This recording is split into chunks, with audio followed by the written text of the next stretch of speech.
Sometimes a man loses everything before he finds what he was meant to hold on to. For 55-year-old Boyd Voss, that moment came when he and his son Declan pulled up to a lonely cabin at the edge of a snow-covered forest. They'd been driving for days with nowhere to go when they saw the sign, "Caretaker Wanted." The cabin had smoke rising from the chimney and a fire burning inside, but nobody was home. On the table sat a letter addressed to the one who stayed. It was written by a man who'd lived there alone for decades after losing his family. He left the cabin behind for someone ready to start over. But why did he leave so suddenly, and what was he running from? Before we continue, tell us where you're tuning in from. And if this story touches you, subscribe because tomorrow I've saved something special for you. The truck's engine ticked as it cooled, the only sound besides the wind moving through the pines. Boyd Voss sat with his hands still gripping the steering wheel, staring at the cabin through the dirty windshield. Beside him, his son Declan had already opened the passenger door, letting in a gust of cold air that smelled like snow and wood smoke. "You coming?" Declan asked, his voice carrying that flat tone Boyd had grown accustomed to over the past 6 months. Not quite hostile, but not warm either. Just words, stripped of everything that used to connect them. Boyd nodded and climbed out, his knees stiff from 3 days of driving. He was 55 years old and felt every year of it lately. The layoff had done that, taken a man who once stood straight and turned him into someone who moved like he was apologizing for taking up space. They'd left Indianapolis with 2 duffel bags, a toolbox, and $800 between them. The foreclosure notice had given them 30 days, but Boyd couldn't stand to watch strangers pick through Maureen's things at an estate sale, so they'd left early. Declan had been sleeping on his couch for 4 months by then anyway, after his own landlord had raised the rent beyond what his warehouse job could cover. Father and son both unmoored, both pretending they had a plan. The hand-painted sign leaned against a post at the edge of the clearing. "Caretaker Wanted. Inquire within." The lettering was careful, the work of someone who took time with things. Boyd had spotted it from the main road, barely visible through the trees, and something in his chest had pulled him toward it. "Smoke's coming from the chimney," Declan said, moving toward the cabin. He was 32, tall like his mother had been, with her dark hair and serious eyes. "Someone's home." But when Declan knocked, there was no answer. He knocked again, harder, and the door drifted open under his knuckles. It hadn't been latched. "Hello?" Declan called into the dim interior. "We saw the sign. We're looking for—" He stopped. Boyd came up behind him and looked over his shoulder into the cabin. The fire was burning steadily in a stone fireplace, casting orange light across a simple room. A kettle sat on a wood stove, still steaming. The furniture was old but well-maintained. A worn sofa, 2 chairs, a table made from thick planks. Bookshelves lined one wall, crowded with volumes that looked like they'd been read many times. Everything was tidy, organized, cared for. But there was no one there. "This is weird," Declan muttered. "Fire doesn't light itself." Boyd's eyes went to the table. A single envelope sat there, propped against a ceramic mug. Even from the doorway, he could see the writing on the front. "To the one who stayed." They stepped inside together, and Declan closed the door against the cold. The warmth of the fire felt like an embrace after so many nights in the truck, after so many weeks of cheap motels and rest-stop parking lots. Boyd crossed to the table and picked up the envelope. The paper was thick, quality stock, and the handwriting was elegant, the cursive of someone educated in an earlier time. "Should you open that?" Declan asked. "It's not addressed to anyone specific." Boyd turned it over. The envelope wasn't sealed, just tucked closed. He pulled out 2 pages of the same heavy paper, covered in the same careful script. "What's it say?" Boyd unfolded the pages and began to read aloud, his voice quiet in the stillness of the cabin. "To the one who stayed. If you're reading this, you've done something I could not do for 30 years. You've chosen to begin again in a place that holds someone else's sorrow. That takes a kind of courage I respect. My name is Oswald Briggs. I built this cabin in 1962 with my wife, Constance, dreaming of the life we'd have here with our daughter, Iris. We had 3 years of happiness in these walls. 3 years of laughter and morning coffee and evening fires. 3 years of the kind of peace a man spends his whole life searching for. And then, on a January night in 1965, that peace ended. An icy road, a moment of lost control. I was driving. They were gone before the ambulance arrived. I survived without a scratch. Isn't that something? Not a single broken bone, while my whole world shattered. I've lived here alone ever since, trying to understand why I was spared, trying to find meaning in the aftermath. Some days I thought I'd found it. Most days I simply existed, moving through routines that kept me tethered to the world. I made this place a refuge, not just for myself, but for the land, the trees, the creatures that don't judge a man for his failures. I learned to live with my ghosts. I learned that isolation can be both a punishment and a strange kind of grace. But I'm old now and my heart is tired. The doctor in town has given me words I won't repeat here because they don't matter. What matters is this. I'm leaving before winter takes the choice from me. I'm going on my own terms, to a place I've chosen, to meet whatever comes next with my eyes open. And I'm leaving this cabin to you, whoever you are. The caretaker I've been searching for. The person who needs what I needed 30 years ago. A place to stop running.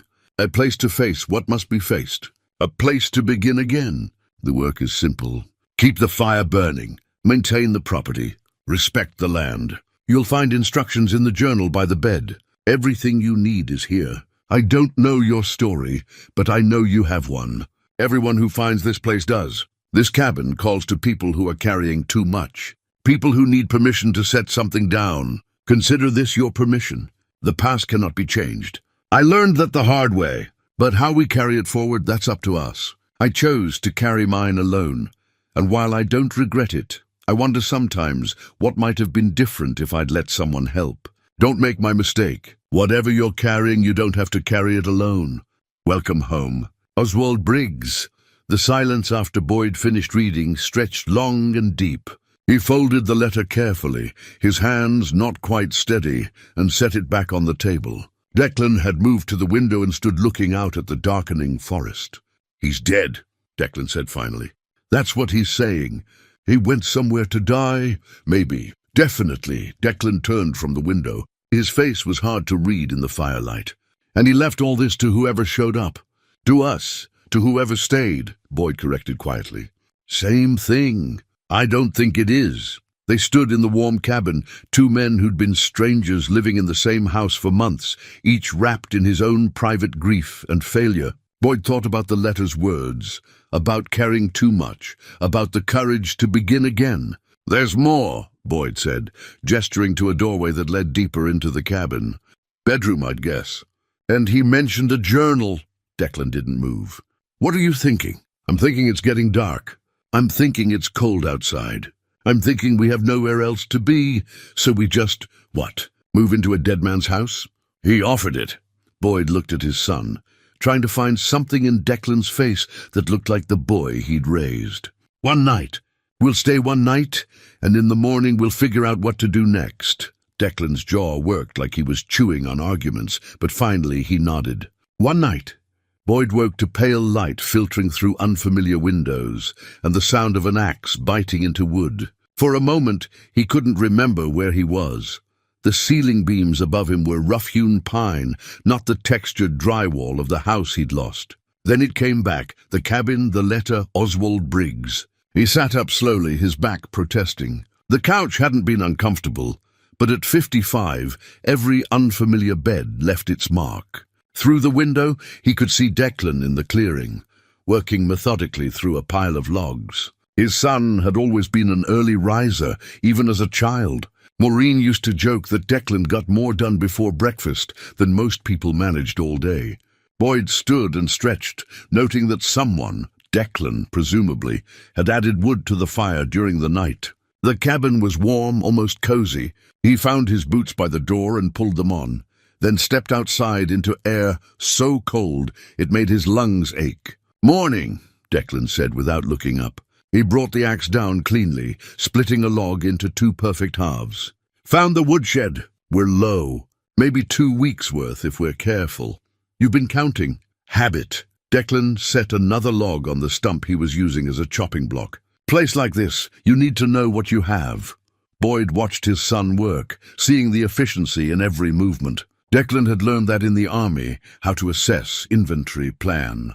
4 years in the service and he'd come back different, quieter, more contained. Then Maureen had gotten sick, and whatever walls Declan had built around himself had grown higher. I found something, Boyd said. In the bedroom. A journal. The axe paused mid-swing. And Oswald kept records, daily entries going back 30 years. Maintenance schedules, weather observations, repairs needed. Boyd pulled the small leather notebook from his jacket pocket. Lists of everything that needs to be done to prepare for winter. We're already behind. Declan brought the axe down, then leaned on the handle. Behind for what? We're leaving today, remember? One night we said, I know what we said, but... Boyd opened the journal to a page he'd marked with his thumb. There's another letter, tucked between the pages. Short one, like he wrote it in a hurry. He read aloud. If you're reading this, you've stayed. The work begins now. That's it? That's it. Declan pulled the axe free and set it against the woodpile. His breath came out in white clouds. What work exactly? Boyd flipped through the journal's pages, each one covered in Oswald's careful script. Roof needs patching on the northwest corner. Shutters need reinforcing before the heavy snows. Chimneys should be swept. Firewood, obviously. He's got a root cellar that needs checking, a water pump that freezes if you don't wrap it properly. Foundation stones on the east side are loose. He looked up. It's a lot. For someone planning to stay. For someone who doesn't want to watch this place fall apart. They stared at each other across the woodpile, and Boyd could see his son doing calculations, practical ones about time and resources, but also emotional ones about commitment and risk, about staying in one place, when staying meant confronting all the reasons they'd been running. How long? Declan asked finally. To do it right. Through winter, at least. Spring would be smarter. Make sure everything holds through the worst of it. That's 6 months. More or less. Declan looked back at the cabin, solid and waiting. And then what? Spring comes and we just leave. Let someone else find it? I don't know, Boyd admitted. I'm just thinking one step ahead. We need somewhere to be. This is somewhere. The work needs doing. We can do it. We don't have money for supplies. We have some. And the journal mentions a town, Millbrook, 15 miles north. Maybe there's work there. Maybe... He stopped, hearing how desperate it sounded. How much like hope, which was dangerous for men in their position. But Declan was nodding slowly. One condition. What's that? Come spring, we leave. No arguments, no second thoughts. We do the work. We honor what the old man built. And then we move on with our lives. Boyd wanted to ask what lives those would be, where they thought they were moving on to. But he knew better than to press. This was the most his son had given him in months, a reluctant partnership, a shared purpose, even if temporary. Deal, Boyd said and offered his hand. Declan looked at it for a long moment before shaking. His grip was firm, calloused from warehouse work and splitting wood. The handshake of a man who kept his promises, even the ones that cost him. They spent the morning taking inventory. The cabin was better stocked than Boyd had expected. Canned goods in the pantry, flour and rice in sealed containers, even some dried herbs hanging from the kitchen rafters. The root cellar held potatoes and onions, though some were starting to sprout. The water pump worked, though it groaned with cold. The wood stove in the kitchen was sound. The fireplace drew well, and the roof, despite Oswald's concerns, seemed mostly solid. We'll need to go into town, Boyd said as they finished their survey. Get proper supplies, see what's available. And tell someone we're here, Declan added. Last thing we need is someone thinking we're squatters. The drive to Millbrook took 20 minutes on a narrow road that wound through dense forest. The town, when they found it, was smaller than Boyd had imagined. A single main street with a general store, a diner, a post office, and a few other buildings that might have been offices or homes. The mountains rose behind it, blue-gray against the winter sky. The general store was warm and crowded with goods that seemed to have no particular organization. A woman in her 60s stood behind the counter reading a paperback. She looked up when they entered, her eyes sharp and assessing. "Help you, gentlemen?" "Hope so," Boyd said. "We're staying out at the Briggs place. Saw the sign about caretaker work. Wanted to let someone know we're there and pick up some supplies." The woman's expression shifted, surprise, then something sadder. She set down her book and came around the counter. "You found Oswald's cabin. You knew him." Everyone knew Oswald, or knew of him anyway. Kept to himself mostly, but he'd come through every few months for supplies. Always polite, always paid cash. She studied them both. "I'm Phyllis Crawford. I run this place. Boyd Voss, this is my son, Declan." Phyllis shook their hands, her grip surprisingly strong. "When did you arrive?" "Yesterday evening. Found the cabin empty except for a letter." "So he really did it." Phyllis's voice was quiet. "We wondered. He came through about 3 weeks ago, bought more supplies than usual. Paid off his tab, even though I told him it wasn't necessary. Said he was—" She paused, choosing words carefully. "Said he was settling accounts." Declan shifted beside Boyd. "Did he say where he was going?" "No, but Oswald didn't explain himself to people. 30 years of living alone teaches a man to keep his own counsel." Phyllis moved back behind the counter. "You planning to stay?" "Through winter," Boyd said. "Place needs work. We figured we'd earn our keep." "Generous of you." There was something in her tone, not quite skepticism, but close. "You know anything about maintaining a mountain property?" "We'll learn." Phyllis nodded slowly, still measuring them. Then she pulled out a notepad. "Make a list of what you need. I'll give you fair prices. Oswald always paid fair, and I'll expect the same from anyone living in his place." They spent 20 minutes gathering supplies, basic tools, weatherproofing materials, food staples. As Boyd paid, counting out bills carefully, a man entered the store. He was older than Phyllis, maybe 70, with a face weathered by decades of mountain winters. "Gordon," Phyllis said, "these fellows are staying at the Briggs place." Gordon stopped, his hand still on the door. "That's so. Through winter," Boyd confirmed. "Huh." Gordon moved to the counter, studying them openly. "Oswald was a good man. Quiet but good. You treat that place with respect here. That's the plan. And if you see anything strange out there, you come tell me." Declan frowned. "Strange how?" Gordon exchanged a look with Phyllis. "Oswald used to talk about the woods. Said there were things moving through them that didn't want to be seen. Most folks thought he was just old and lonely seeing things. But sometimes," he shrugged, "sometimes people heard things they couldn't explain. Footprints in snow that didn't match any animal.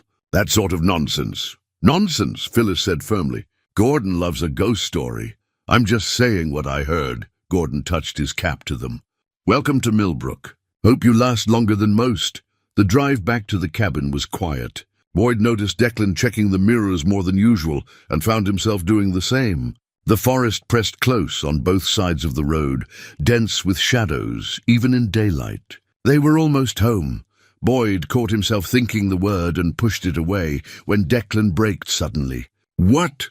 "Look." Declan pointed to the side of the road, where their tire tracks from the morning were still visible in the patches of snow. Crossing them, cutting perpendicular toward the cabin, was another set of tracks. Bootprints, human-sized, fresh enough that the edges were still sharp. Someone had followed their path, or had been there waiting, watching them leave, and had moved closer to the cabin once they were gone. Boyd and Declan looked at each other, the same thought passing between them without words. They drove the last quarter-mile faster than the road warranted, pulling into the clearing with gravel spraying. The cabin looked exactly as they'd left it. Smoke still rose from the chimney. Nothing seemed disturbed. But when they climbed the steps to the porch, they both saw it. A fresh set of boot prints in the dusting of snow, leading right up to the door, then veering off toward the woods behind the cabin. Someone had been here. Someone had stood on this porch, maybe looked through the windows at their belongings inside. Someone was watching them. That night, as they sat by the fire with the doors locked and ears tuned to every sound the forest made, Boyd opened the journal again. Near the back, he found an entry from just 2 months earlier, the guardian is restless again. I left food at the usual place. Sometimes I think he's the only one who understands what it means to be haunted. We're the same, he and I, ghosts among the living, trying to find our way back. Boyd showed the passage to Declan, who read it twice before speaking. So someone was out here with him. Someone he was helping. Looks like. And now they're watching us. Maybe. Boyd stared at the fire, thinking about the tracks, the warning from Gordon, Oswald's cryptic words. Or maybe they're deciding if we're worthy of staying. Outside, something moved through the darkness between the trees. Neither of them mentioned it, but neither of them slept well that night, and when morning came, they began the work of making the cabin secure with a new urgency, not just against winter, but against whatever else was out there, watching and waiting in the snow. The first 2 weeks passed in a rhythm of work that left both men too exhausted to do much besides eat and sleep. Boyd's body remembered labor. His father had been a carpenter, and Boyd had spent summers as a teenager framing houses. But 30 years behind a desk had softened him. Every morning, he woke with new aches, new reminders of his age. Declan worked with the steady efficiency of someone who needed to stay busy, who couldn't afford to let his mind wander. They patched the roof, reinforced the shutters, split enough wood to fill the shed twice over. The physical exhaustion was almost a relief. It left no room for the questions that had been following Boyd for months. What now? What next? How did a man start over when everything that defined him was gone? It was on a grey afternoon, while searching for a pry bar in the small workshop behind the cabin, that Boyd found the wood-carving tools. They were tucked in a wooden box on a high shelf, wrapped in oiled cloth. 6 chisels of varying sizes, 2 small knives, a mallet worn smooth by use. Boyd lifted one of the chisels, testing its edge against his thumb. Still sharp. Oswald had maintained them carefully. Beside the box was a collection of carved figures, birds mostly. A hawk with wings spread, a sparrow perched on a branch, an owl with eyes that seemed to follow movement. Each piece was remarkably detailed, the wood grain incorporated into the design rather than fighting against it. Boyd turned one of the carvings over in his hands, feeling something shift in his chest. He'd forgotten.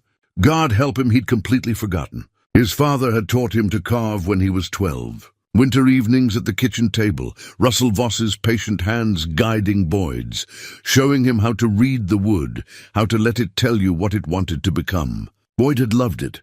The smell of fresh-cut cedar, the quiet concentration, the satisfaction of revealing something beautiful from a rough block. But then college, then the job, then marriage and Declan and the endless wheel of responsibility. The tools had gone into a box, then into a closet, then into storage, and eventually he'd stopped thinking about them entirely. Stopped thinking about that version of himself who'd made things with his hands just for the joy of it. "Find the pry bar?" Boyd turned to see Declan in the workshop doorway. He held up the chisel instead.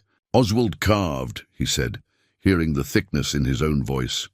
Declan stepped inside, looking at the tools, the finished pieces on the shelf. "They're good."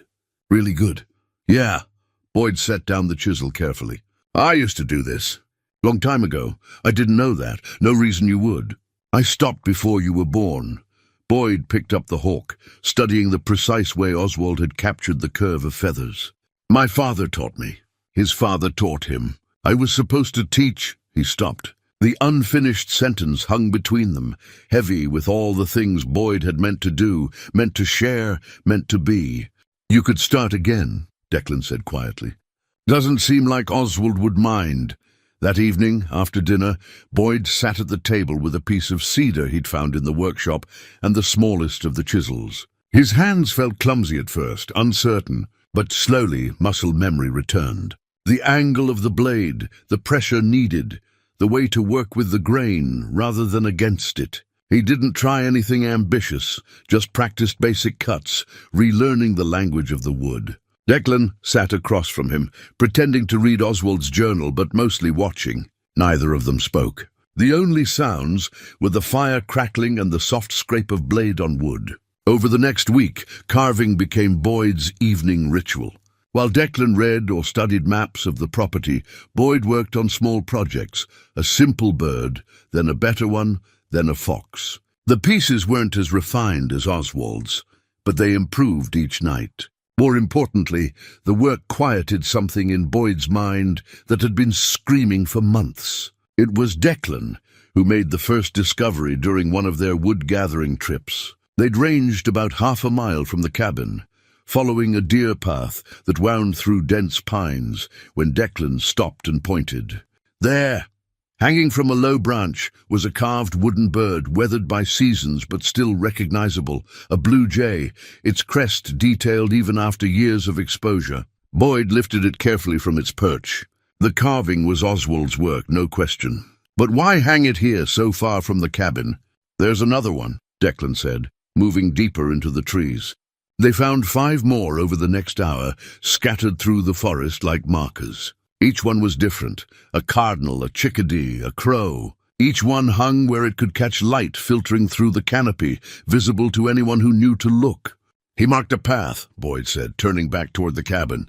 From here, he could just make out the next bird, and from that one, presumably the next. These lead somewhere, or they're just decorations. Old man living alone, maybe he wanted company, but Boyd didn't think so. There was intention in the placement, too much care in the spacing. These birds were trying to tell them something. That night, Boyd added an entry to the notebook he'd started keeping, his own journal, separate from Oswald's. He wrote about the birds, the tools, the strange sense of following in the footsteps of a man he'd never met, but was beginning to understand. The morning after that, Declan surprised him. They were eating breakfast, oatmeal and coffee, the same thing they'd had for 2 weeks, when Declan cleared his throat. "Show me," he said. "Show you what?"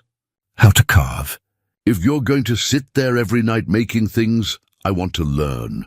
Boyd looked at his son, trying to read the expression behind the request. Was it genuine interest? An olive branch? Just a way to fill the long evenings? Maybe it didn't matter.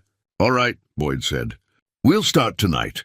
Easy stuff at first, just learning to hold the tools properly." That evening, Boyd taught his son the same way Russell had taught him. How to position the wood, how to angle the blade, how to feel for the grain. Declan's hands were steadier than Boyd's had been at first. Soldiers' hands, trained for precision. "Like this?" Declan asked, making a careful cut. "Little shallower. You're not trying to dig, you're trying to reveal. The shape's already in there. You're just taking away what doesn't belong." Declan adjusted his grip and tried again. This time the shaving curled off cleanly. Better.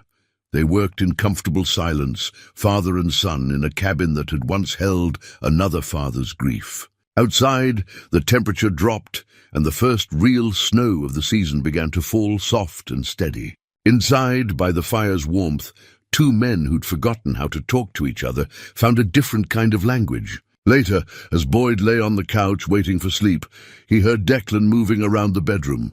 Then his son's voice, quiet but carrying in the stillness. "Dad." "Yeah?" A pause. "Thanks for teaching me." Boyd's throat tightened. "You're welcome." It wasn't forgiveness. It wasn't reconciliation. But it was something. A crack in the wall that had been standing between them for so long. A small opening where light might eventually enter.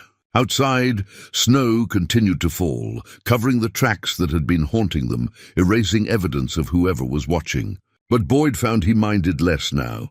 The cabin felt less like a refuge from something, and more like a place where something could begin. In the workshop, Oswald's tools waited in their box, ready to teach their lessons to new hands. On the shelf, the wooden birds kept their patient vigil. And in the forest, more birds hung from branches, marking paths through the darkness, leading to places not yet discovered.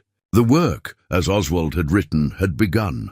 The snow that had started as gentle flurries became a proper winter storm, lasting 3 days. Boyd and Declan were confined to the cabin, watching the world outside disappear under white. They'd prepared well enough. The woodshed was stocked, the pantry full, the windows sealed against drafts. But the isolation pressed in on them in ways the work had kept at bay. On the second day, restless and tired of reading, Boyd decided to properly clean Oswald's bedroom. They'd been sleeping there in shifts, Declan taking the bed one night, Boyd the next, but neither had done more than change the sheets. The dresser drawers remained full of Oswald's clothes. The closet still held his jackets, and the nightstand was cluttered with the accumulated objects of a long, solitary life. Boyd started with the nightstand, sorting carefully. Reading glasses, a pocket watch that had stopped years ago, a small stone that had been worn smooth by handling, and then, pushed to the back of the drawer, a wooden music box. It was beautifully made, walnut with inlaid maple leaves on the lid. Boyd lifted it carefully and wound the key on the bottom. The mechanism was stiff but functional. When he opened the lid, a simple melody played, a lullaby, sweet and melancholy. Inside, tucked into the velvet lining, was a photograph. The picture showed a young family, a man in his 30s who was recognizably Oswald, a pretty woman with dark hair and kind eyes, and a little girl, maybe 4 years old, laughing at something beyond the camera's frame. On the back, in faded ink, "To Oswald, all my love, Constance. Christmas 1963.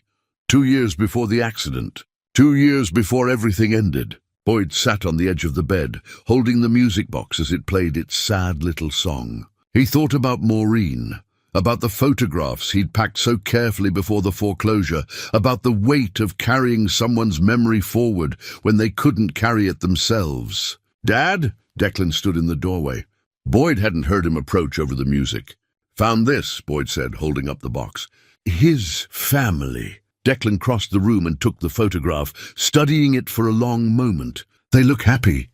They were. And for a while, and then he spent 30 years alone in the woods. Declan handed back the photo. "That's one way to grieve, I guess." "Is it?" Boyd met his son's eyes. "Or is it just one way to stop living?" The question hung between them, sharp-edged and dangerous, because they both knew they were talking about more than Oswald now. Declan sat down in the chair by the window. Outside, snow continued its steady fall. "Mom died 8 years ago." "I know. You stopped living 8 years ago." Boyd wanted to argue, wanted to defend himself, but the words wouldn't come. Because Declan was right. Maureen's cancer had taken 18 months to kill her, 18 months of treatments and hope and gradual surrender. And when it was finally over, Boyd had felt nothing but a terrible, guilty relief that her suffering had ended. And then he'd felt nothing at all. "I didn't know how to be both parents," Boyd said finally. "I didn't know how to be the strong one when I felt like I was drowning. So you just checked out. Went to work, came home, sat in front of the TV. You were there, but you weren't there." Declan's voice was steady, not accusing exactly, just stating facts. "I lost Mom and I lost you on the same day. I just didn't realize it until later. Declan, I'm not saying it to hurt you. I'm saying it because if we're going to be stuck in this cabin together for 6 months, we should probably be honest about why we barely talked before we got here." Boyd set the music box down carefully on the nightstand. The song had wound down, leaving silence. "You're right about all of it. I did check out. I was so afraid of falling apart that I just stopped feeling anything, stopped trying. And by the time I realized what I'd done, you were gone, and I didn't know how to reach you. I wasn't just gone. I moved 3 miles away." "You were gone," Boyd repeated quietly. "And I let you go because I thought you were better off without me dragging you down." Declan looked out the window at the falling snow. "I wasn't better off. I was angry and lost and working 60 hours a week, so I didn't have to think about any of it." Sound familiar? It did. God help him, it did. "I blamed you," Declan continued, "for giving up, for not fighting harder to keep things together. And then I did the exact same thing. Got my own apartment, kept my head down, pretended I was fine." He laughed, but there was no humor in it. "We're quite a pair. Your mother would be disappointed in both of us." "Yeah, she would." Declan turned from the window. "But she's not here. And we are. And I'm tired, Dad. I'm tired of being angry, and I'm tired of pretending we're not both completely lost." Boyd felt something crack open in his chest, something that had been locked tight for so long he'd forgotten it was there. "I'm sorry for checking out, for not being what you needed, for—" His voice broke. for being relieved when her suffering ended. What kind of person feels that? The kind who loved her enough to want her pain to stop. Declan's voice was rough. I felt it too. And then I felt guilty about feeling it, and angry at you for probably feeling it. And it all just got twisted up until I couldn't look at you without remembering everything we'd lost. So what do we do now? I don't know. But maybe we start with not lying to each other. Not pretending we're fine when we're not. Declan stood and moved to the door, then paused. And maybe we stop living like Oswald did, alone in the woods, carrying everything by ourselves until it crushes us. After Declan left, Boyd sat with the music box for a long time. He wound it again and let the lullaby play while he looked at the photograph of Oswald's lost family. He thought about the journal entries he'd read, 30 years of a man talking to ghosts, apologizing to empty air, trying to make sense of the senseless. Oswald had survived the accident without a scratch. Boyd had survived Maureen's death, survived the layoff, survived the foreclosure.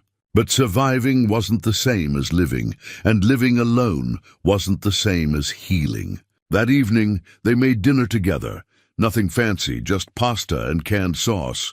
But they worked side by side in the small kitchen, passing utensils, coordinating tasks. Small gestures of cooperation that felt enormous. Over the meal, Declan told stories about Maureen that Boyd had never heard. Things she'd said to Declan privately. Advice she'd given.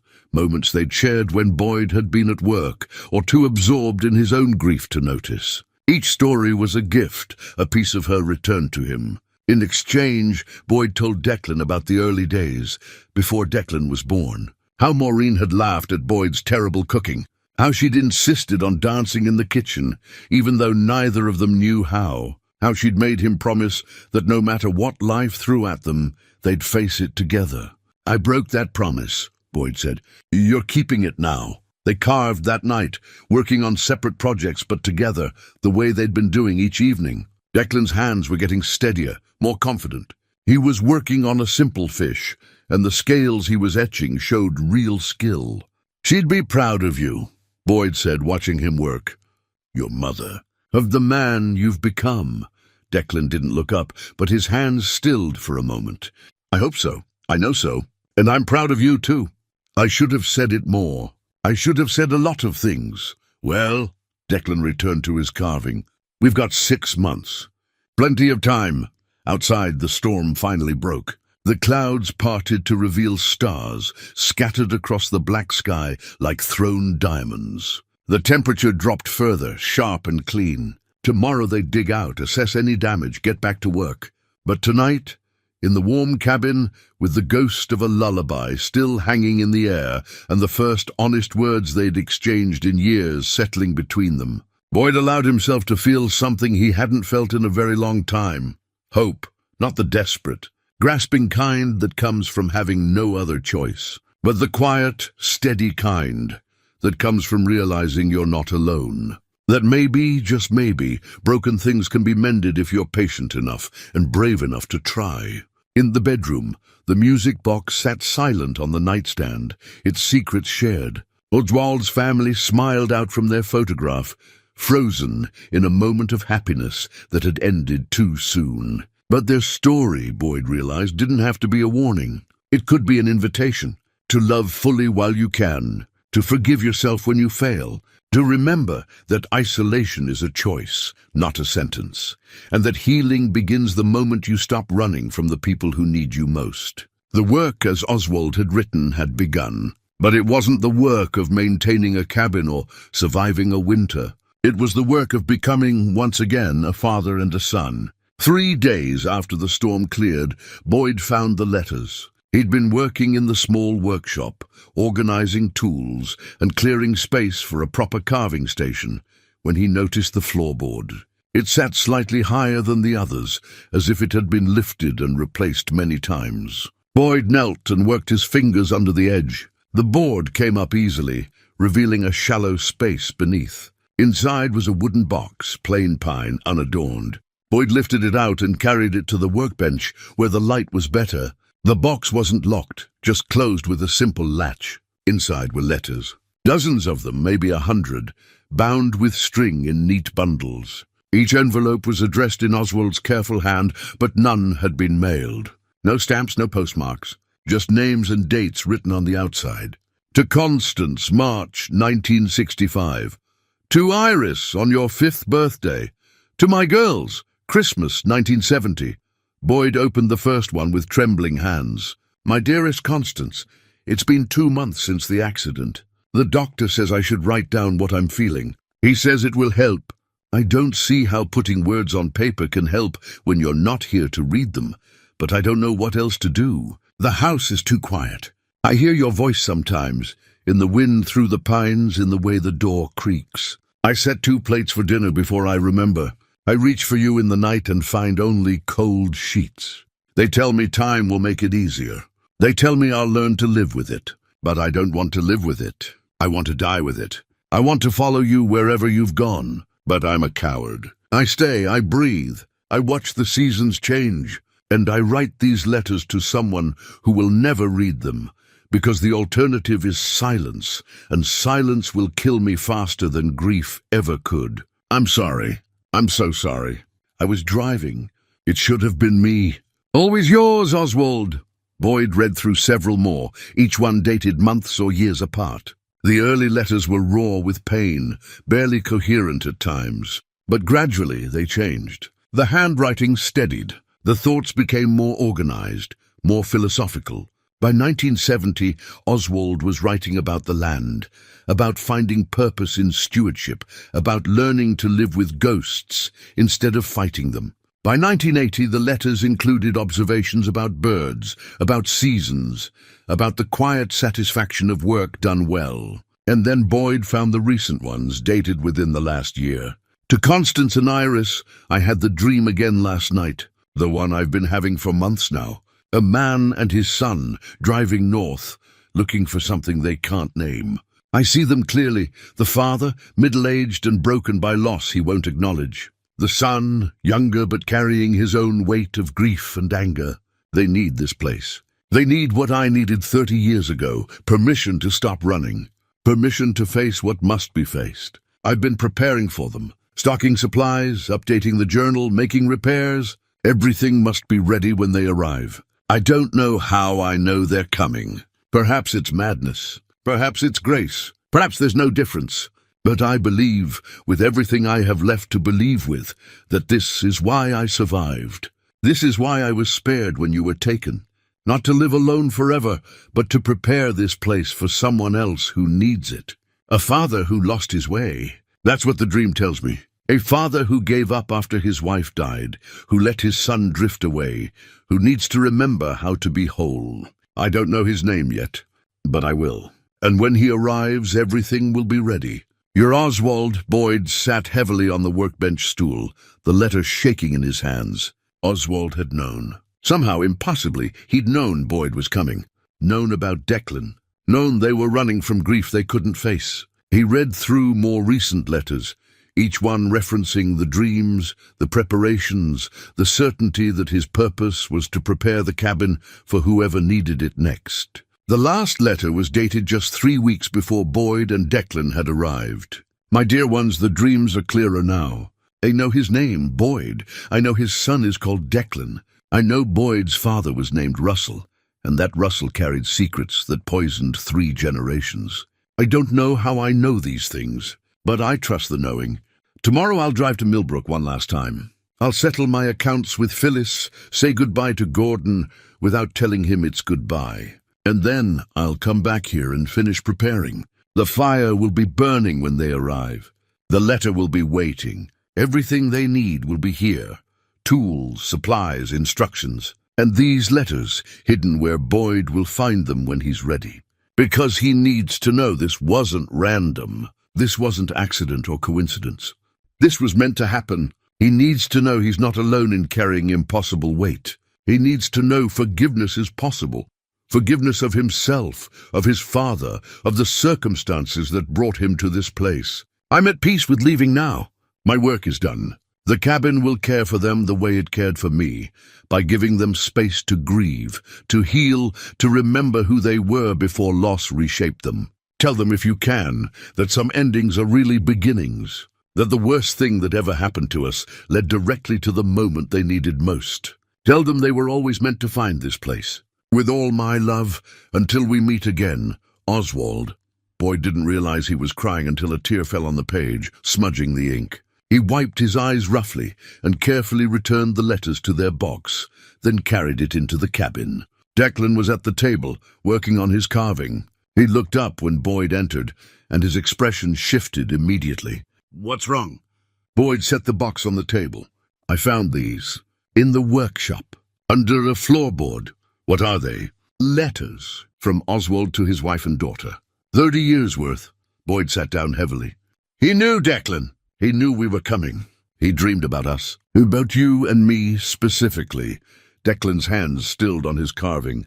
"That's not possible. Read them." For the next hour, they read through the letters together, watching Oswald's journey from raw grief to acceptance to purpose. And finally, to the impossible certainty that he was preparing the cabin for 2 specific people who would arrive after he was gone. Declan set down a letter and rubbed his face. "I don't know what this is. Coincidence? Delusion?" He was an old man living alone. Maybe he was just crazy? I was going to say lonely. Lonely enough to invent a purpose for himself. Boyd picked up one of the recent letters.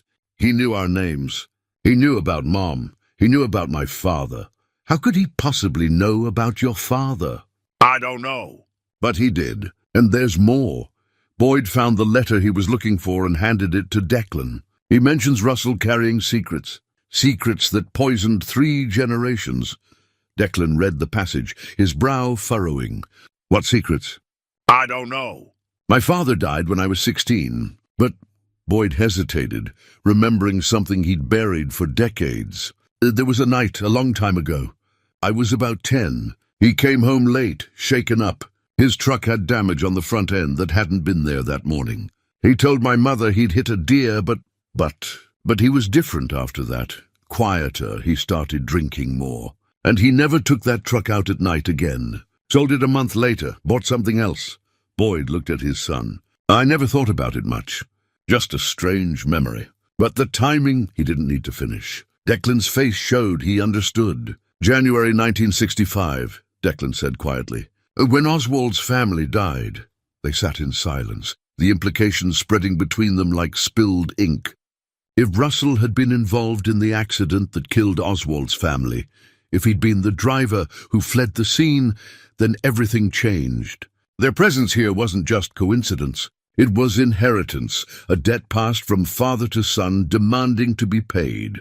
And somehow Oswald had known, had forgiven, had left them everything as an act of grace rather than judgment. Outside, the sun was setting behind the mountains, painting the snow gold and pink. Inside, 2 men sat with a box full of letters from a ghost, trying to understand how their broken path had led them exactly where they needed to be. The map turned up 2 days later, rolled and tucked behind the books on the highest shelf. Boyd found it while reaching for a volume on forest management that Oswald had mentioned in his journal. It was a topographical map of the property and surrounding forest, hand-drawn with remarkable detail. Oswald had marked the boundaries, labelled landmarks, noted water sources and animal trails. But what caught Boyd's attention were the symbols, small, carefully drawn marks scattered throughout the forest in no pattern he could immediately discern. Boyd spread the map on the table. Declan came to stand beside him, studying the markings. "What are those?" Declan pointed to a symbol that looked like a stylized bird. "I don't know. But look."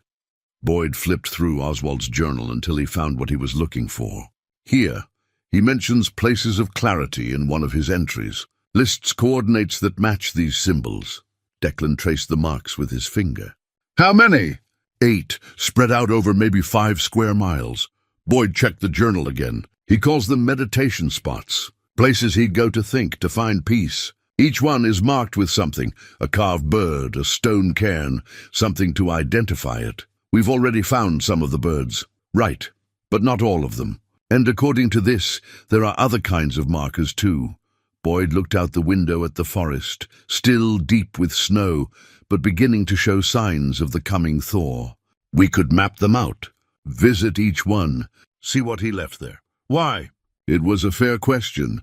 They had enough work to do maintaining the cabin without going on some kind of pilgrimage through the woods. But Boyd thought about Oswald's letters, about the careful way he'd prepared everything for their arrival, and he felt certain these places were part of that preparation. Because he wanted us to, Boyd said simply. Everything else he left, the letter, the journal, the tools, they all meant something. These places will too. That evening, they worked side by side as usual, but now there was something different between them. The discovery of Oswald's letters had shifted something, opened a door neither of them had realized was there. They talked more freely now, filling the silence with memories of Maureen, with stories from their separate lives over the years they'd been distant. Boyd told Declan about the job he'd lost, not just the facts, but the shame of it. Being walked out by security, the contents of his desk in a cardboard box, 30 years of service reduced to a severance check and a form letter. How he'd driven home that day and sat in the driveway for 2 hours because he couldn't face going inside to an empty house. Declan told him about the relationships that had failed, the jobs he'd cycled through, the way he'd moved every year or two because staying in one place made him feel trapped. How he'd been terrified when Boyd called to say the house was being foreclosed, not because of the practical implications, but because it meant he'd have to face his father again. "I thought you'd be disappointed in me," Declan admitted, carefully etching feathers into the bird he was carving. "No career, no family, nothing to show for 32 years. I was disappointed in myself," Boyd said. "You were just the mirror showing me my own failures.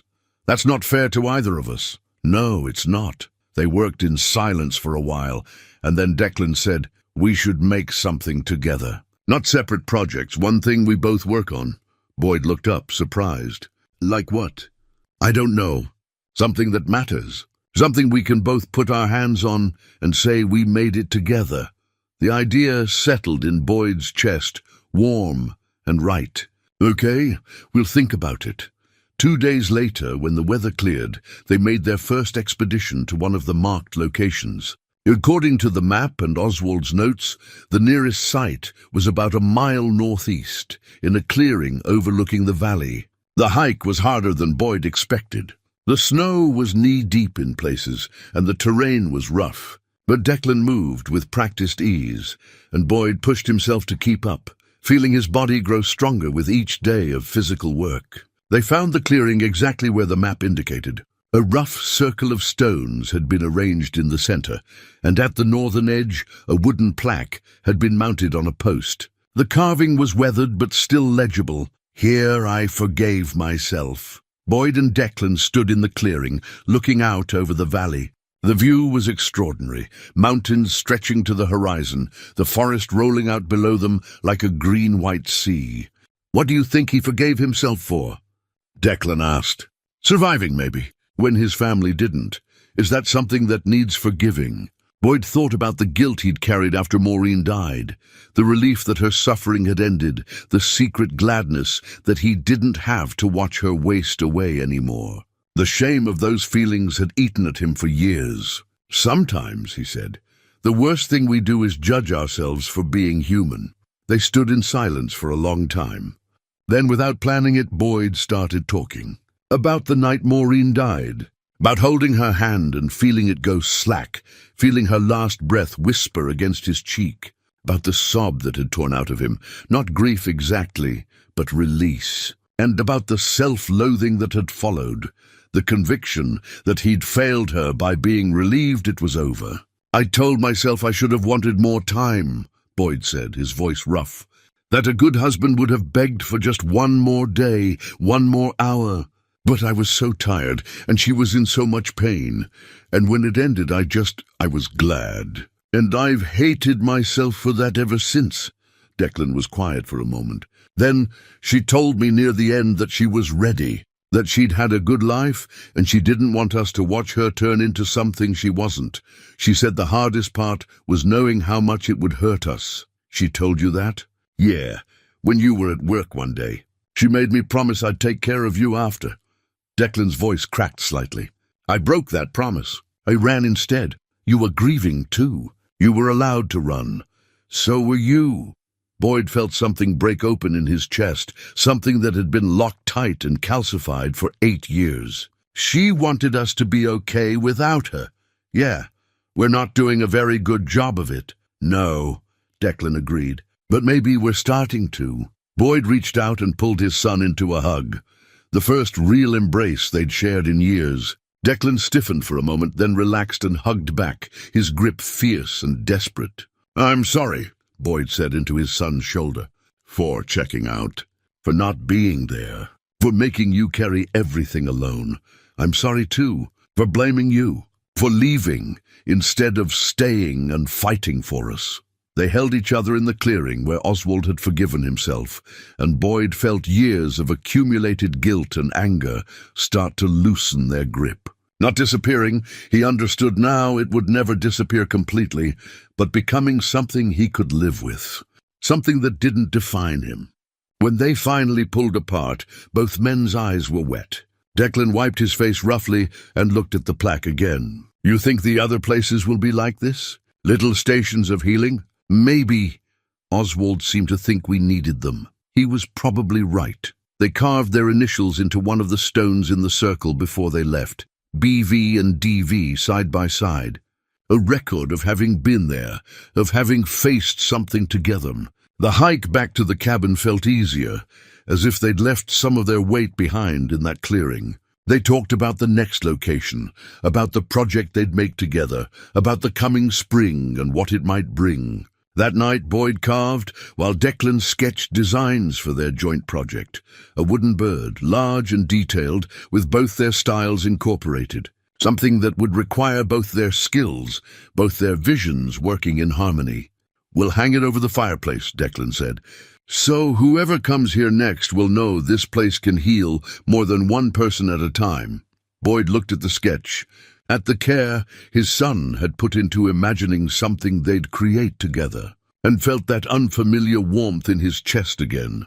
Hope, not desperate or grasping, but steady and sure, the kind that lasts. Outside, the first thaw began. Icicles dripped from the eaves. Snow slid from the roof in wet chunks. The forest started to wake from its winter sleep, and inside the cabin, 2 men who'd been sleeping through their own lives began, finally, to wake as well. March arrived with the slow promise of spring. The snow still lay deep in the shadows, but the days grew longer and the sun had real warmth in it. Boyd and Declan had settled into their life at the cabin with an ease that surprised them both. The work continued. Repairs, maintenance, preparation for the seasons ahead, but it felt less like survival now and more like stewardship. Boyd was organizing Oswald's desk one afternoon, sorting through papers that needed filing or discarding, when he noticed something odd about the bottom drawer. It seemed shallower than it should be, given the depth of the desk itself. He pulled the drawer out completely and examined it. There, fixed to the underside, was a thin wooden panel held in place by small clips. Boyd's pulse quickened as he worked the panel free. Behind it was a shallow compartment, and inside that compartment was a single yellowed newspaper clipping, folded and refolded so many times the creases had begun to tear. Boyd unfolded it carefully. The paper was brittle with age, the ink faded but still legible. It was from the Millbrook Courier, dated January 17th, 1965. Family killed in winter accident. His hands began to shake as he read about Constance and Iris Briggs, killed when their vehicle was struck by a dark-colored pickup truck that fled the scene. A 1962 or 1963 Chevrolet, dark blue or black, with front-end damage. Boyd read the article 3 times, his mind trying to reject what his eyes were seeing. He was 10 years old in January 1965.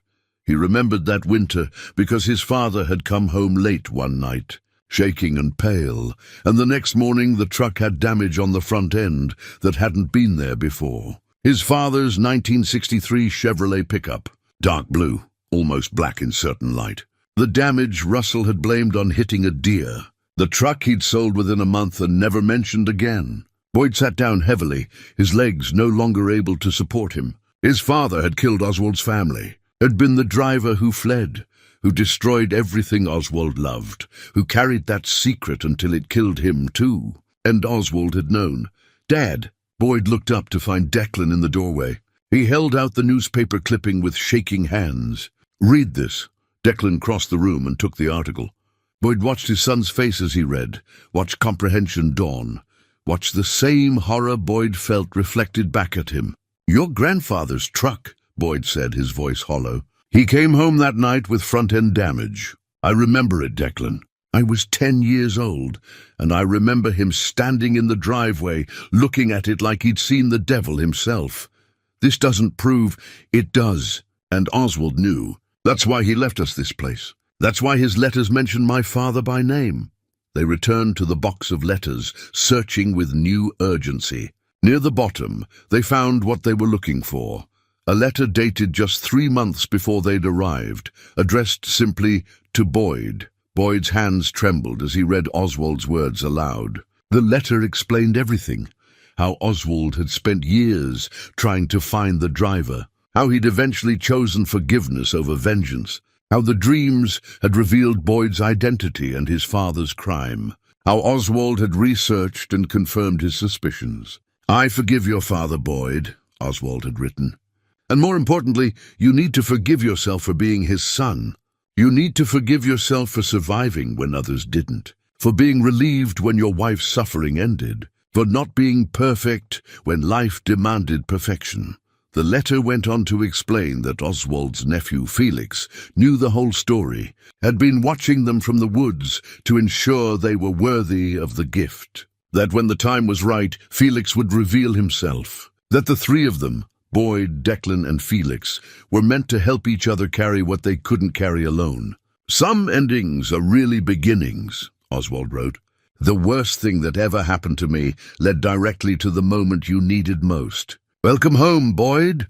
Welcome to the place where your father's sins stop poisoning your life." Boyd set down the letter, tears streaming down his face. Declan sat across from him, his own eyes red. "He forgave him," Declan said quietly. "He forgave Grandpa. He forgave us. We didn't do anything, didn't we? We've been carrying it anyway. Inherited shame, inherited guilt. We've been poisoned by something that happened before I was even born." Boyd thought about the years of feeling inadequate, of never quite believing he deserved happiness. The way he'd sabotaged his own joy, always waiting for disaster. The way he'd pushed Declan away after Maureen died, convinced he'd only hurt his son if he stayed too close. All of it rooted in guilt he'd absorbed from a father who'd never spoken of his worst moment. "The Guardian," Declan said suddenly. "Oswald's nephew Felix. That must be who's been watching us. He said Felix would make himself known when the time was right. Is now the right time?" Boyd looked at the letter again, at Oswald's careful handwriting offering absolution for sins Boyd hadn't even known he was carrying. "Yes, I think now is exactly the right time." That evening they returned to the shelter they'd found weeks earlier. This time Boyd left a specific message. "We know who you are. We know what Oswald wanted. We're ready to meet you. Tomorrow at dawn at the clearing. Please come." Boyd and Declan. They walked back to the cabin in the gathering dark. For the first time since finding the newspaper clipping, Boyd felt something other than crushing guilt. He felt possibility. That night, Boyd read Oswald's final journal entry, the one marked with a folded corner, written the day before Oswald left for the last time. It spoke of preparations completed, of Felix promised to watch from the woods, of 3 broken souls who would need each other. "Some people believe everything happens for a reason," Oswald had written. "And I don't know if I believe that. But I do believe we can find reasons, create meaning, build purposes from the rubble of our tragedies. That's what I've tried to do. That's what I'm asking Boyd and Felix and Declan to continue." Boyd closed the journal carefully. Outside, the first real thaw had begun. Icicles dripped from the eaves. Snow slid from the roof in wet chunks. The forest started to wake from its winter sleep. And inside the cabin, 2 men who'd been poisoned by inherited guilt began to understand that healing was possible. That forgiveness, real transformative forgiveness, could break cycles that had lasted generations. Tomorrow they would meet Felix. Tomorrow the final piece of Oswald's plan would fall into place. Tomorrow, 3 broken men would begin the real work of healing together. But tonight, Boyd allowed himself to feel something he hadn't felt in years: gratitude for Oswald's wisdom, for Declan's presence, for the strange and winding path that had led them to this cabin in the woods. The fire burned low in the hearth. The wind moved through the pines, and somewhere in the darkness, Felix waited, another wounded soul, preparing to step out of the shadows and into the light of community. The work, as Oswald had written, was about to truly begin. Boyd barely slept that night.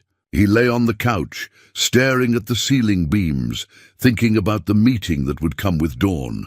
Around midnight, unable to lie still any longer, he lit the lamp and read Oswald's final journal entry again, committing the words to memory. Across the room, Declan stirred on the bed.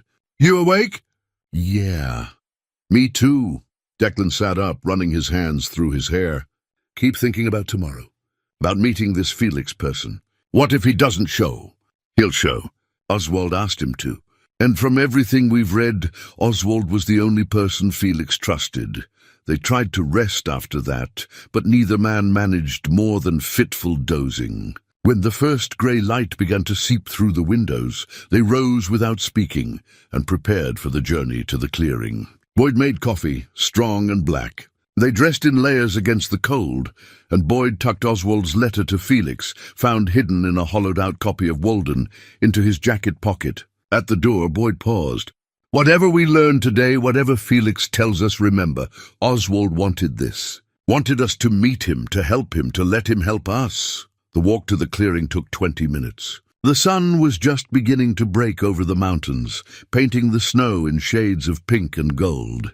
As they approached the clearing where the stone circle stood, Boyd's heart began to pound. A figure stood near the center, backlit by the rising sun. Felix Briggs looked to be in his late 30s, lean and weathered, with dark hair pulled back and a beard that needed trimming. His clothes were worn but clean, layered for warmth.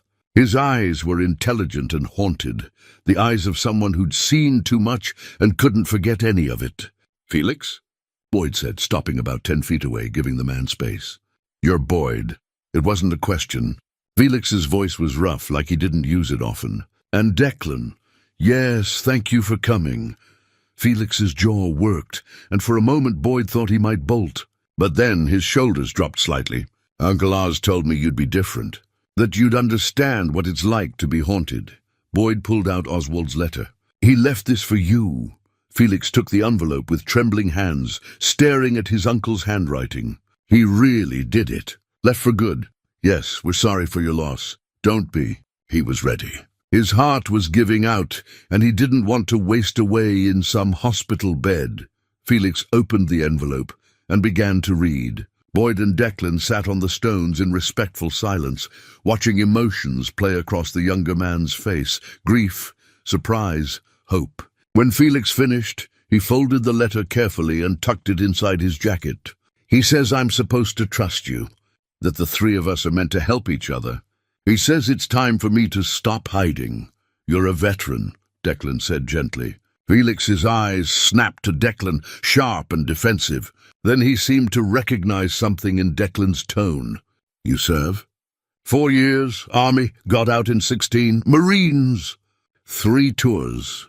Got out in 21. Felix's hands clenched on his knees. "Except I didn't really get out. Part of me is still there in the sand, watching my friends die while I—" He stopped abruptly. Uncle Oz was the only person who understood. He lost everyone too. Knew what it was like to survive when you shouldn't have. They talked for over an hour in that clearing. Felix told them about finding Oswald 2 years ago, about the shelter his uncle had helped him build, about the supplies and quiet companionship that had kept him alive when he'd wanted to die. He spoke haltingly about the war, about survivors' guilt, about panic attacks triggered by crowds and noise. Boyd listened, recognizing in Felix's story the same pattern of isolation and self-punishment that had defined Oswald's life. and his own. 3 generations of men, all carrying unbearable weight, all convinced they had to carry it alone. "There's an outbuilding behind the cabin," Boyd said finally. "Oswald used to store equipment there, but it's got good bones. Could be converted into living space. If someone wanted to live there, if someone was ready to try being part of something again." Felix stood abruptly and walked to the edge of the clearing, his back to them. Boyd and Declan waited, giving him time to process. Finally, Felix turned back. "I'm not easy to be around sometimes. There are days I can't talk. Days I need to disappear into the woods." "That's okay," Declan said. "We've got our own noise. Our own bad days. Maybe that's the point. We all understand what it's like to be broken. There are conditions," Felix said. "You have to be patient. You have to let me move at my own pace. And if it doesn't work, you let me go back to the woods without judgment." "Deal," Boyd said immediately. Felix crossed back and extended his hand. Boyd shook it, then Declan. "When do we start?" "Now. Come back to the cabin with us. See the outbuilding. We'll make a plan together." The days that followed fell into a new rhythm. The 3 men worked together to clear out the outbuilding, hauling out years of accumulated debris, patching the roof, replacing cracked windows. Felix proved skilled with his hands, moving through tasks with military efficiency. But there were moments when he'd stop mid-motion, his face going blank, and they'd learned to give him space until he came back to himself. On the 3rd day of work, Felix mentioned Oswald's final wish. Uncle Oz wanted a memorial. Nothing fancy. He hated fuss. But there's a spot on the property he loved. A hillside overlooking the valley. He carved a wooden cross and planted it there years ago. He told me that's where he wanted to be remembered. "We should honor that," Boyd said. "Invite the people from town who knew him." Over the next week they prepared. Boyd and Declan cleared a path to the hillside where the wooden cross stood. Felix carved Oswald's name and dates into the crossbeam, his hands steady despite the emotion in his eyes. They arranged stones in a circle, creating a space that felt sacred without being showy. Declan drove to town and extended invitations. Phyllis said she'd come and spread the word. Gordon promised to be there. A few others, people Oswald had helped quietly over the years, said they'd make the trip. As the day of the memorial approached, Felix grew increasingly anxious. Boyd found him the night before, sitting behind the outbuilding, his hands shaking. "I don't know if I can do this," Felix said. "Be around that many people. Make conversation." Boyd sat beside him. "You don't have to pretend anything. You just have to be present." That's all Oswald asked. "What if I have an episode? What if I freak out in front of everyone? Then Declan and I will be there. We'll help you through it or help you leave, whatever you need. You're not doing this alone." Felix's jaw worked. "Uncle Oz believed I could come back from this, but some days I think he was wrong. Some days I think I'm too broken to fix. Maybe broken doesn't need fixing," Boyd said quietly. "Maybe broken just needs company. Other broken things that understand." The morning of the memorial arrived cold but clear. 8 people gathered on the hillside. Phyllis with pressed flowers, Gordon with his wife, 3 townspeople whose faces Boyd didn't recognize. Felix stood between Boyd and Declan, his shoulders rigid with tension, but his feet planted, staying. One by one, people shared stories. Phyllis spoke of anonymous cash that appeared when she couldn't afford medication. Gordon told of the night Oswald talked him through his darkest hour, sitting with him until dawn when he'd been ready to end his life. Others shared small acts of compassion, quiet moments of grace. A pattern emerged. Oswald had spent 30 years reaching out to the broken, the isolated, the desperate, not with grand gestures, but with presence, with the simple willingness to show up and stay. When it was Boyd's turn, he pulled a folded paper from his pocket, the letter he'd written to his father. His voice was steady as he spoke about Russell's crime, about inherited guilt, about the weight of carrying sins that weren't his own. "I can't apologize for my father," Boyd said. "He's been dead for almost 40 years. But I can apologize for carrying his guilt forward, for letting it poison another generation." He looked at Declan. "I spent my whole life feeling like I wasn't good enough. I didn't know why until I found out what my father had done. But Oswald knew. He knew. And instead of seeking revenge, he offered grace." Boyd read portions of his letter to Russell, forgiving him for the accident, for the years of distance, for dying before they could truly know each other, and forgiving himself for being Russell's son, for inheriting shame he'd never chosen. He knelt and buried the letter at the base of the cross, covering it with dirt and stones. Declan stood beside him, gripping his shoulder. Felix stood on his other side, silent solidarity. The three of them stood together as the others watched, and Boyd felt something ancient and heavy finally release its hold.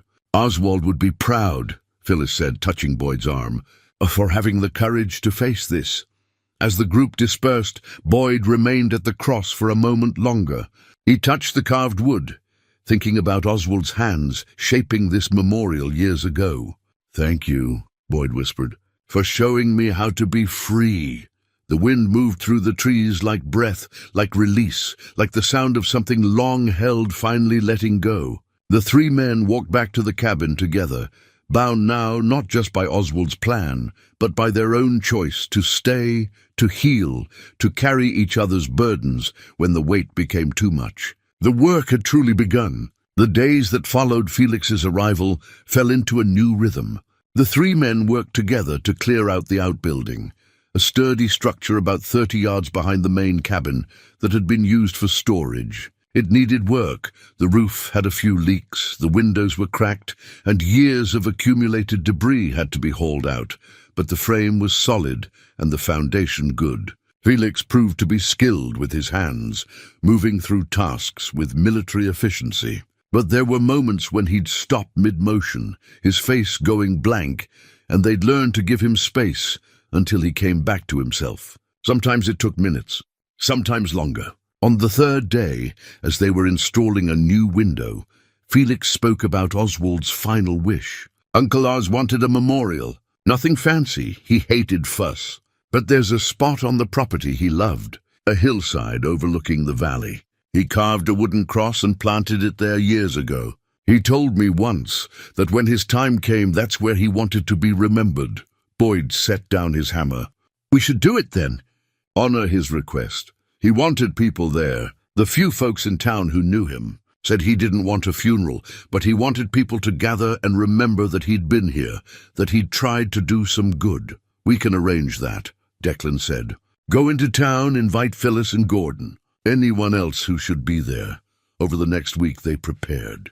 Boyd and Declan cleared a path to the hillside where the wooden cross stood, simple and weathered but still strong. Felix carved Oswald's name and dates into the crossbeam, his hands steady despite the emotion in his eyes. They cleaned the area around it, arranged stones in a circle, created a space that felt sacred without being showy. Declan drove to town and extended invitations. Phyllis said she'd come and spread the word to others who'd known Oswald. Gordon promised to be there. A few others, people Oswald had helped quietly over the years, said they'd make the trip. The morning of the gathering arrived cold but clear. Felix had been increasingly anxious as the day approached, pacing the property, disappearing into the woods for hours at a time. Boyd found him the night before, sitting on a stump behind the outbuilding, his hands shaking. "I don't know if I can do this," Felix said without preamble. "Be around that many people. Make conversation. Pretend I'm okay." Boyd sat beside him. "You don't have to pretend anything. You just have to be present. That's all Oswald asked, that you be there. What if I have an episode? What if I freak out in front of everyone? Then Declan and I will be there. We'll help you through it or help you leave, whatever you need. You're not doing this alone." Felix's jaw worked. "Uncle Oz believed I could come back from this. From the war, from everything I saw. But some days I think he was wrong. Some days I think I'm too broken to fix." "Maybe broken doesn't need fixing," Boyd said quietly. "Maybe broken just needs company. Other broken things that understand." The day of the memorial, 8 people gathered on the hillside. Phyllis arrived first, bringing flowers she'd pressed between the pages of a book. Gordon came with his wife, a quiet woman who kept her hand in his throughout. 3 others, townspeople whose faces Boyd didn't recognize, stood respectfully at the edge of the circle. Felix stood between Boyd and Declan, his shoulders rigid with tension, but his feet planted, staying. Phyllis spoke first, her voice carrying across the quiet hillside. Oswald Briggs was a man who understood pain. He never pretended it didn't exist or tried to make it prettier than it was.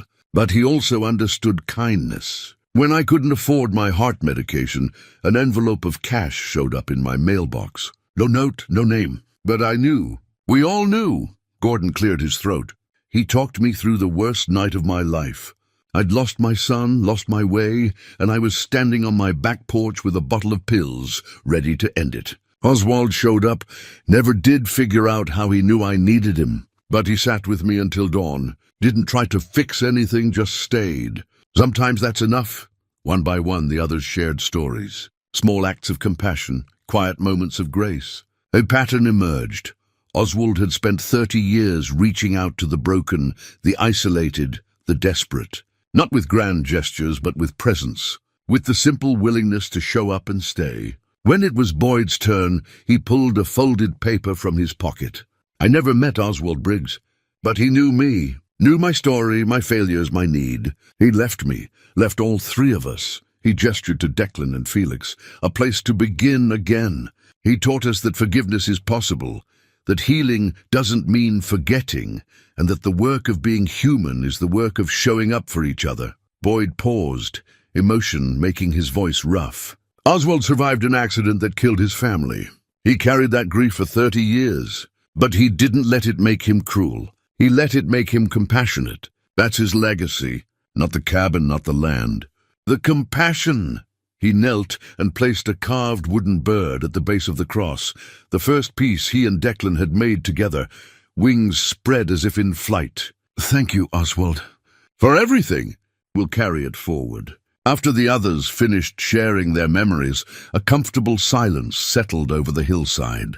The wind moved through the pines, carrying the scent of warming earth and new growth. Spring was coming, inevitable and patient. Boyd felt the weight of what he needed to do pressing against his chest. He'd been thinking about it since finding the newspaper clipping, since reading Oswald's letter of forgiveness. Some things needed to be spoken aloud, witnessed by others, made real through confession.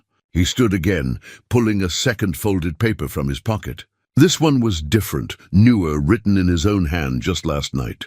There's something else, Boyd said, his voice carrying across the circle. Something I need to say before we leave this place. Declan looked at him with concern, but Boyd shook his head slightly. This needed to happen. 60 years ago, a man made a terrible choice. He got behind the wheel when he shouldn't have. He drove too fast on an icy road. And when his truck struck another vehicle and sent it down an embankment, killing a mother and her young daughter, he fled. He went home and lied about what he'd done. He carried that secret until it poisoned him from the inside out. Phyllis's hand went to her mouth. Gordon's eyes widened with understanding. That man was my father, Russell Voss, and the family he killed was Oswald's. The words hung in the cold air, stark and undeniable. Boyd's hands shook as he unfolded the paper he'd written. I can't apologize for my father. He's been dead for almost 40 years, and whatever remorse he felt, he took with him. But I can apologize for carrying his guilt forward, for letting it poison another generation, for letting it infect my son. He looked at Declan, who stood with tears streaming down his face. I spent my whole life feeling like I wasn't good enough, like I deserved every loss that came my way. I didn't know why until I found out what my father had done. But Oswald knew. He knew, and instead of seeking revenge, he offered grace. Boyd held up the letter he'd written. This is to my father, to Russell Voss.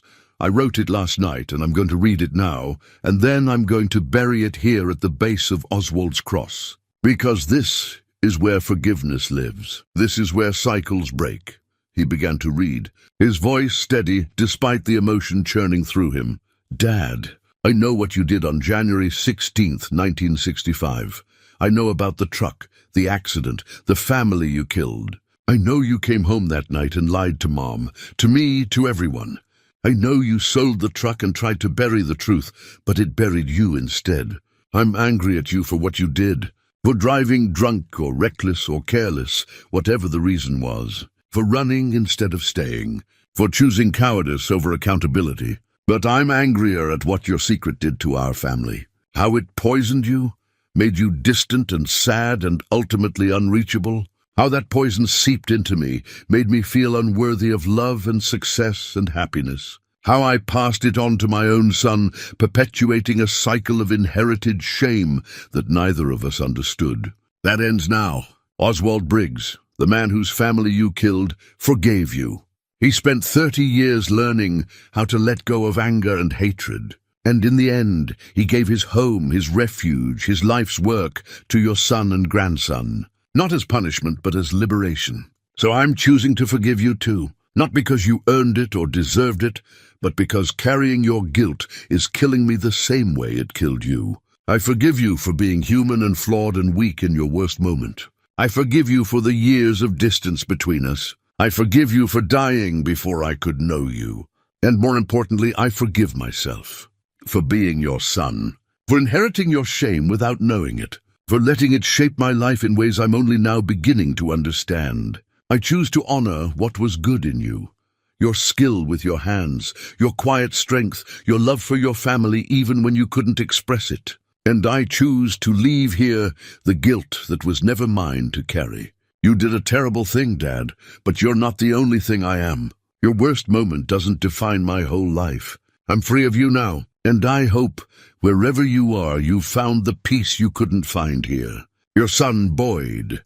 Boyd knelt and dug a small hole at the base of the cross with his hands, the earth still half frozen and resistant. He placed the letter inside, covered it with dirt and stones, and stood with his hands muddy and his face wet with tears. Declan moved to his side, gripping his shoulder. Felix stood on his other side, a silent presence of solidarity. The three of them stood together as the others watched, and Boyd felt something ancient and heavy finally release its hold on his heart. Phyllis stepped forward and placed her hand on Boyd's arm. Oswald would be proud of you, for having the courage to face this, for breaking the chain. We all carry things we didn't choose, Gordon added quietly. The brave ones learned to put them down. As the group began to disperse, making their way back down the hill, Boyd remained at the cross for a moment longer. He touched the carved wood, feeling the grain under his fingers, thinking about Oswald's hands shaping this memorial years ago. "Thank you," Boyd whispered, "for showing me how to be free." The wind answered, moving through the trees like breath, like release, like the sound of something long held finally letting go. 6 weeks passed. Spring arrived in earnest, bringing with it longer days and the gradual retreat of snow from the property. The forest came alive with birdsong and the rustle of animals emerging from winter dens. Streams that had been frozen solid now ran clear and cold, cutting through the landscape with renewed purpose. The outbuilding had been transformed. Felix's living space now had tight walls, clean windows, a small wood stove for heat, and a bed Boyd and Declan had built together. Felix still disappeared into the woods sometimes, still had days when the weight of his memories was too much. But more often now he was present, working alongside them, sharing meals, occasionally even laughing at Declan's terrible jokes. One morning, Boyd received an envelope from the bank. Inside was a check, the payout from a life insurance policy he'd taken out years ago and forgotten about. Not a fortune, but enough to stabilize them, to invest in the property, to stop worrying about immediate survival.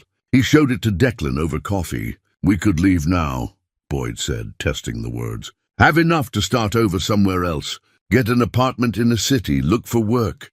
Declan stared at him for a long moment. "Is that what you want?" "I'm asking what you want." "I want to stay." Declan's answer came without hesitation. "I've applied to a forestry program at the State University. It's mostly online, some in-person intensives. I want to learn how to do this right, manage land, understand ecosystems, be a proper steward of this place." Boyd felt warmth spread through his chest. "You're staying." "We're staying," Declan corrected. "Unless you're planning to leave without me." "Not a chance." Felix entered then, carrying firewood. He'd heard the conversation through the open door. "The three of us," he said, setting down the wood. "We talked about opening this place to others. People who need what we needed. Making it official." It was true. They'd discussed it on several evenings, the idea taking shape slowly. Not a formal retreat or therapy center, nothing that would require licenses or bureaucracy. Just a quiet offering, a place where broken people could come to heal, to work with their hands, to find silence and acceptance. "We'd need a sign," Declan said. "Something that explains what this place is now." Over the next week, they worked on it together. A large piece of cedar, sanded smooth and carved with words they debated and refined. Boyd did most of the carving, but Declan and Felix each added their touches, Felix's steady lines, Declan's careful lettering. When it was finished, the sign read, "The Briggs House Sanctuary for Those Finding Their Way in Memory of Oswald. Constance and Iris, welcome home." They mounted it on posts at the entrance to the property, where the old caretaker wanted sign had once hung. The three of them stood back and looked at their work, and Boyd felt the rightness of it settle into his bones. That evening, Boyd sat at Oswald's desk, his desk now, and opened a new journal. The first journal he'd kept had been filled with observations about repairs and weather, practical notes about maintaining the property. This one would be different. He wrote, May 15, 2025. "To whoever finds this place next, my name is Boyd Voss. I came here with my son Declan in the winter, broken and lost, with nowhere else to go. We found a fire burning and a letter waiting, left by a man named Oswald Briggs, who understood what we needed before we did. Oswald lost his family 60 years ago in an accident caused by my father. Instead of seeking revenge, he offered us grace. He left us this cabin, these woods, these tools for healing. He taught us that forgiveness is possible, that inherited shame can be released, that connection is the antidote to isolation." Felix Briggs, Oswald's nephew and a veteran struggling with his own demons, joined us. Together, the three of us have learned to carry what we cannot carry alone.